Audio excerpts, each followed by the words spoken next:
رمضان شہر القرآن، قرآن کا مہینہ۔ قرآن مجید اللہ تعالیٰ کا کلام ہے جسے اللہ نے انسانوں کی ہدایت کے لیے اتارا اور اس کے نزول کے لیے رمضان کے بابرکت مہینے کی بابرکت رات کا انتخاب فرمایا۔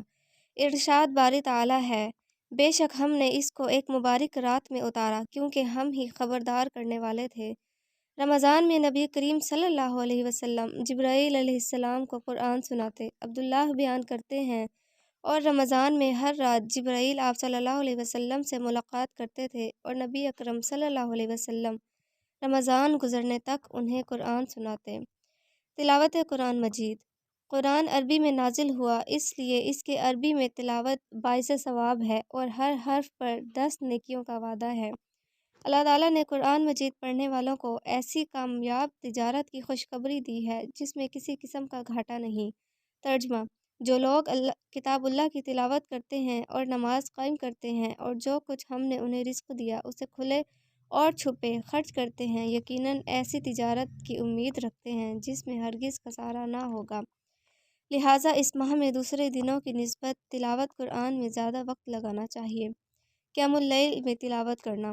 تراویح یا قیام اللیل میں قرآن مجید پڑھنا اور سننا باعث شفاعت ہے۔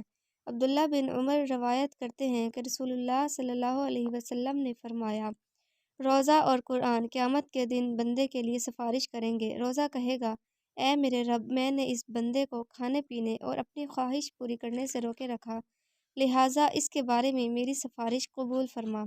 قرآن کہے گا، اے میرے رب، میں نے اس بندے کو رات کو سونے سے روکے رکھا، لہٰذا اس کے بارے میں میری سفارش قبول فرما، چنانچہ دونوں کی سفارش قبول کر دی جائے گی۔ تدبر قرآن۔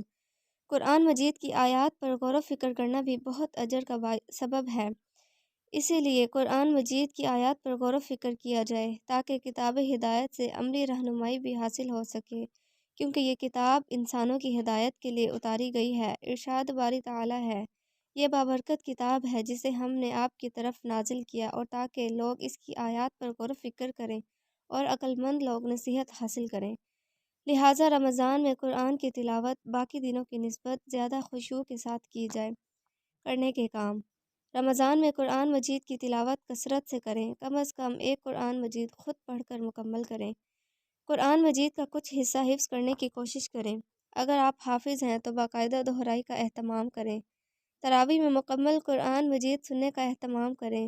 قرآن مجید کو سمجھنے اور ترجمہ جاننے کے لیے دورہ قرآن مجید کی کسی مجلس میں شرکت کریں یا گھر بیٹھے آن لائن سنیں۔ اپنے اہل و عیال اور دوستوں کو بھی قرآن مجید کی طرف متوجہ کریں۔